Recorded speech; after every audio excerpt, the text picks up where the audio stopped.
पर्यावरण दिवस के उपलक्ष्य में इस बार राजस्थान सरकार पर्यावरण विभाग के निर्देशक कमिश्नर GCS मैडम के निर्देशानुसार ये 5 दिवसीय एक जन चेतना अभियान हमने चलाया है, जिसमें जो यूनाइटेड नेशंस ने इस बार जो थीम दिया है वो है एंडिंग प्लास्टिक पोल्यूशन।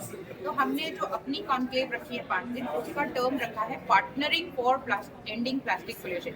यानी कि हम सब जब तक सहयोग और सहभागिता नहीं निभाएंगे, ये जो वैश्विक समस्या है उससे निपटना मुश्किल है।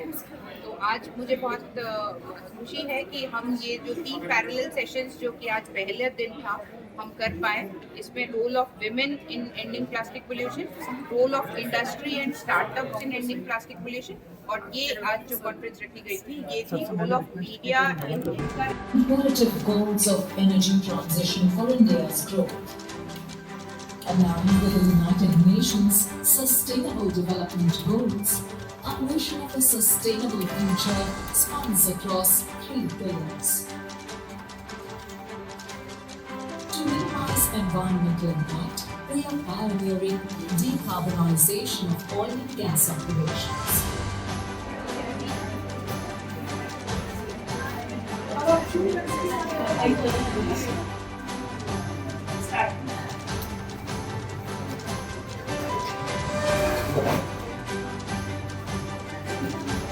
सुप्रभात, नमस्कार। आज विशेष अवसर पर मैं हार्दिक अभिनंदन करती हूँ माननीय मुख्यमंत्री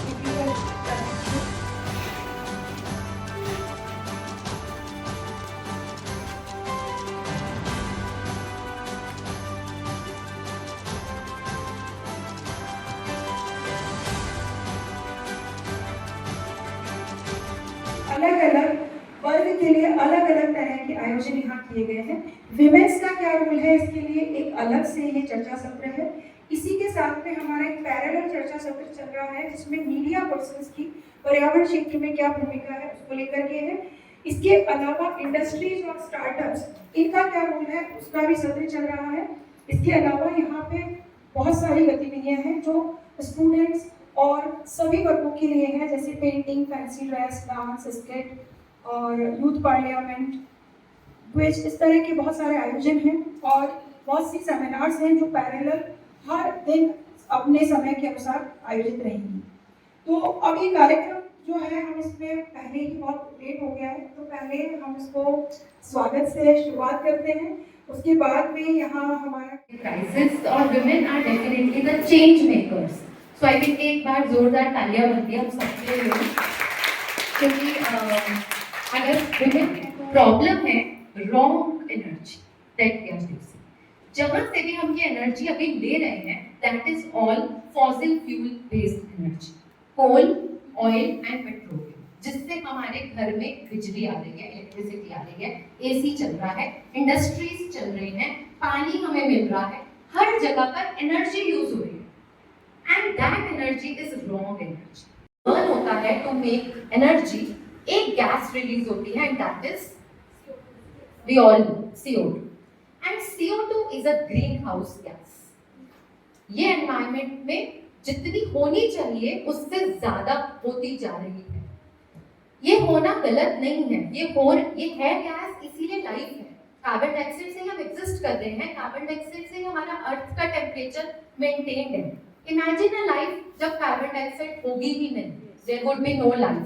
and toothbrush, I am eating food, I am travelling, I am doing work, I am responsible. तो सबसे पहले हमें ये जानना जरूरी है कि I am responsible, we humans, ये सब नहीं, ठीक है। तो सब ये हमारी प्रॉब्लम है। सबको क्लियर हो गया साइंटिफिकली कि कौन कल्प्रिट है, CO2, और CO2 गैस का रीजन हम है, और हमारा रीजन ये है कि हम इनफाइनाइट कंजप्शन कर रहे हैं। So we really need to think about it. पहला रूल ये है कि डोंट यूज एनर्जी। कुछ दिन पहले हम एक फैमिली से मिले, उन्होंने बोला कि मैम आपने काफी इंस्पायर किया था, हमने पूरे घर में सोलर लगा दिया। मैंने कहा अरे वाह, तो अब आपका बिल तो कम होगा। तो हाँ मैम बिल तो काफी कम हो गया, पहले मेरे सिर्फ बेटी के रूम में एसी था, 4 एसी लगा कहीं पे मैम। सो अभी हम समझ कहाँ जाते हैं, रख देते हैं एंड हम वेट करते हैं कि कोई भी आएगा पर्सन। और इमेजिन 24 आवर्स तक अगर कोई नहीं आता तो हमारी क्या हालत होती है। म्यूजिक बज जब वो कहीं और जाता है, आप में से किसको लगता है कि लैंडफिलिंग या इंसिनरेशन में जाता होगा अच्छे से? Use and then it goes to open dumping, open burning and जो भी उसका होता है। तो हम क्या करते हैं, I have an NGO practice foundation where we do lot of awareness session, जिसमें मैं एक ही बात बोलती हूँ, segregate your waste. And मैं नहीं बोलती आप खूबसूरत 10 डस्टबिन लगाओ into recycling and green waste तो कहीं नहीं जाना है। ग्रीन वेस्ट मतलब हमारा किचन का वेस्ट, जो मैम आपने अभी बताया, सबने सब्जियों के छिलकों को डाला। मुझे एक बात बताइए, आप कुकिंग करते हैं? कुकिंग करने के वक्त आप वेजिटेबल्स लेते हैं और वो सॉइल से आती है, सॉइल से न्यूट्रिएंट्स लेते हैं, वो वेजिटेबल्स आती हैं, वेजिटेबल्स खाते हैं, उनके छिलके सॉइल में ही जानी चाहिए and that is the rule. हम ये आधा काम तो प्लास्टिक का होता जा रहा है, क्यों वो अदर मटेरियल से नहीं बन पा रहा है? अगर हम यहीं से चेंजेस चालू करेंगे तो कितना चेंज हम अपने इन्वायरमेंट में देख पाएंगे। तो हमें सिर्फ प्लांट गिफ्ट करना है, हम इन्वायरमेंट का बोल तो रहे हैं कि हम इन्वायरमेंट को बढ़ाना चाहते हैं। होगा और आपका एक कंट्रीब्यूशन होगा। आप स्टार्ट कर सकते हैं 2-4 दिन बाद, छोटी शुरुआत आप करेंगे, आपको अच्छा लगेगा। एकाएक कोई भी सोल्यूशन किसी चीज का नहीं होता। आप खुद दूसरों को बताना शुरू करेंगे। चौराहे पर आप किसी को कचरा फेंकते हुए देखते हैं प्लास्टिक का, आप उसको तोड़ दीजिए। ये छोटे छोटे काम करने हैं आपको, बहुत बड़ी इंडस्ट्री भी खड़ी नहीं करनी और चैलेंज भी नहीं करना और क्वेश्चन नहीं करना, खुद से क्वेश्चन करना है। Thank you.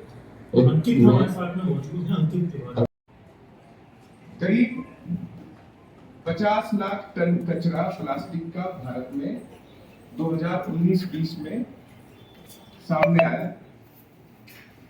2025-26 अब है, हम 1 लाख टन से ज्यादा कचरा इस समय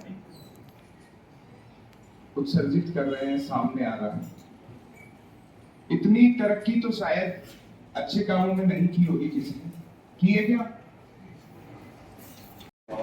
सबसे एक सब्जी वाले को उदाहरण दिया, सब्जी वाले के पास मैं आमतौर पर जाकर सभी जाकर मैंने उसे सवाल किया, मैं गलती से उसको बैग में मेरे साथ उसने थैली वैली पैक कर दी, थैली को पैक किया, उन्होंने कहा कि आपको ले जाओ, थैला लेके आए थे। आप हमारे ऊपर तो इतने नियम लगा देते, जहाँ से ये प्लास्टिक बन रहा है वहाँ से रोक लो। जयपुर में आज बड़ी तादाद में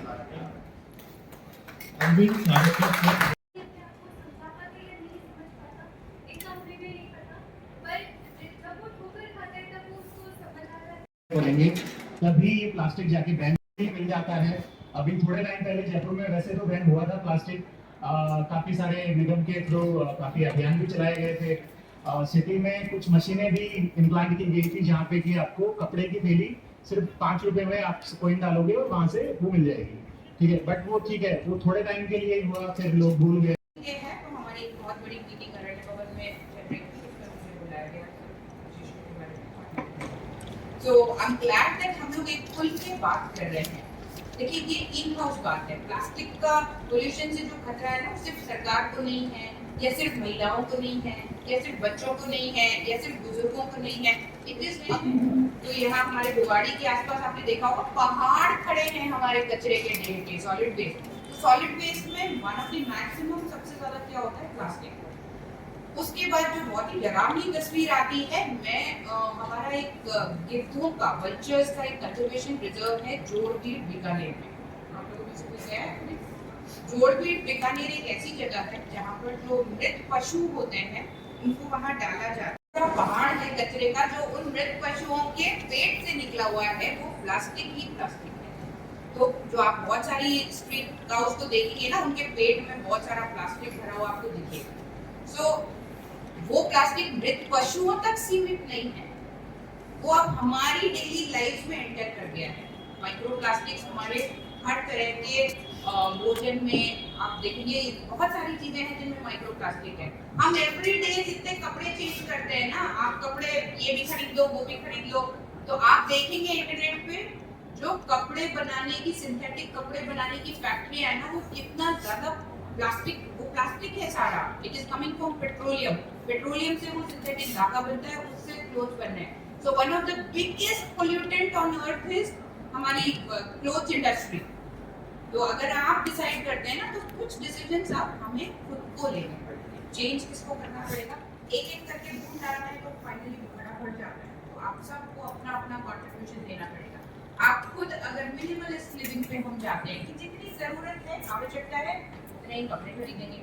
जितनी जरूरत है, ग्लास की बोतल में पानी ठंडा रहता है, हम प्लास्टिक लेते हैं, प्लास्टिक की बोतल भर के लेते हैं। बहुत सारे माइक्रो प्लास्टिक्स, आप जहाँ पे भी प्लास्टिक की बाल्टी टूट गई, मग टूट गया, हमारे स्टूल्स टूट गए, उनको हम क्या करते हैं? सब कुछ कचरे में जा रहा है अभी। और राज्य सरकार और पोल्यूशन कंट्रोल बोर्ड और सभी जागरूक लोग आपको बार बार कह रहे हैं कि हमें मटेरियल को सेग्रीगेशन करना है। तो सेग्रीगेशन, आप में से बहुत सारे यंग चेहरे बैठे, लेकिन मैं पुरानी बात बता सकती हूँ। हमारे कबाड़ी वाला आया करता था, revive that old tradition of segregating waste from home. Urban households में सबसे ज्यादा ट्रैश जनरेट होता है, उसको अगर हम रिस्पॉन्सिबली सेग्रीगेट करेंगे तो हम उसको रिसाइकलिंग वाले उसमें ट्रैक पे डाल पाएंगे, and that will be the biggest achievement I think. और मेरा एक मानना है कि अभी तो आप सोशल मीडिया में influencer, what is influencer? Like you can influence even if 2 people you are an influencer. Not necessary कि आपके लाइक और सब्सक्राइब ना मिलियंस में हो, लाखों में हो। अगर आप 5 लोगों को भी कन्विंस कर सकते हैं ना कि आज के बाद हमें ये यूज करना है, इस तरह से जीना है, तो that will be something great. तो मीडिया वालों से हमारा जो चर्चा करने की बात हो रही थी, और खास करके क्योंकि मैं पोल्यूशन कंट्रोल बोर्ड में रही हूँ, मैंने एनजीटी का और मैंने ये सारे legacy waste, plastic recovery, recycling सब कुछ बहुत क्लोजली देखा है।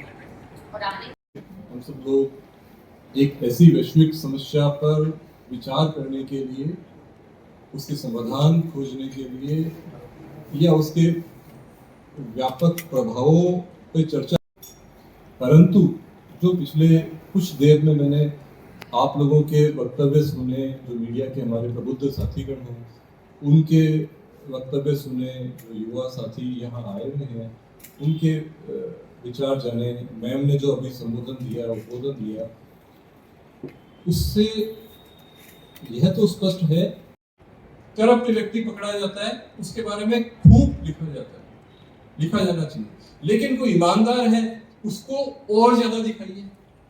अगर कोई प्लास्टिक का बहुत ज्यादा यूज कर रहा है, गलत कर रहा है, लेकिन कोई नहीं कर रहा तो ऐसी कोई प्रेरक गाथा है उसको बहुत दिखाइए, तो लोग इंस्पायर होंगे उससे। अगर कोई व्यक्ति ये करता है कि साहब मेरे घर में विवाह का कार्यक्रम है और इसलिए 0 प्लास्टिक मैरिज होगी, इसके अंदर मैं प्लास्टिक का एक लेश मात्र भी प्रयोग नहीं करूंगा, या कोई ये कहता है कि मेरे पास एक इनविटेशन आया पिछले दिनों, उसमें लिखा था कि 0 प्लास्टिक एंड ऑर्गेनिक मटेरियल्स